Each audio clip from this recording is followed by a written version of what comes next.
வணக்கம். G news 24x7 செய்திகளுக்காக செய்தி வாசிப்பவர் உதயகுமார். லட்சிவாக்கம் அருள்மிகு ஸ்ரீ செங்காளம்மன் திருக்கோவிலில் முதலாம் ஆண்டு வருஷாபிஷேக விழாவில் திரளான பக்தர்கள் பங்கேற்பு. திருவள்ளூர் மாவட்டம் எல்லாபுரம் ஒன்றியம் லட்சிவாக்கம் கிராமத்தில் பிரசித்தி பெற்ற அருள்மிகு ஸ்ரீ செங்காளம்மன் திருக்கோவில் உள்ளது. 150 ஆண்டுகள் பழமை வாய்ந்த இக்கோவிலுக்கு கடந்த 2024ஆம் ஆண்டு மகா கும்பாபிஷேகம் நடைபெற்றது.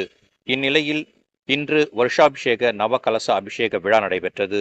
இதனை முன்னிட்டு தீப வழிபாடு, விநாயகர் பூஜை, மூலவருக்கு பால், தயிர், பன்னீர், இளநீர், ஜவ்வாது, சொர்ணம் உள்ளிட்ட 16 வகையான திரவியங்களால் அபிஷேகம் செய்தனர்.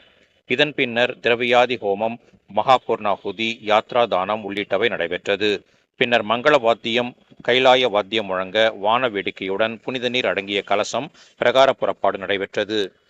திருக்கோவிலை வலம் வந்த பின்னர் மூலவருக்கு அபிஷேகம் செய்தனர். இதன் பின்னர் மூலவர் பூக்களால் அலங்கரிக்கப்பட்டு வெள்ளிக்கிரீடம் அணிவிக்கப்பட்டு மகா தீபாராதனை காண்பிக்கப்பட்டது.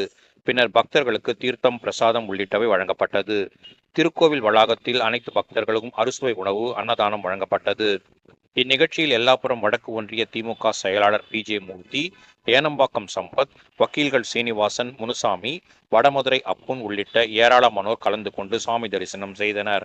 நிகழ்ச்சிக்கான ஏற்பாடுகளை VP ரவிக்குமார் தலைமையில் கிராம பொதுமக்கள், விழா குழுவினர்கள், ஊர் பெரியவர்கள், ஊர் முக்கியஸ்தர்கள் உள்ளிட்டோர் சிறப்பாக செய்திருந்தனர்.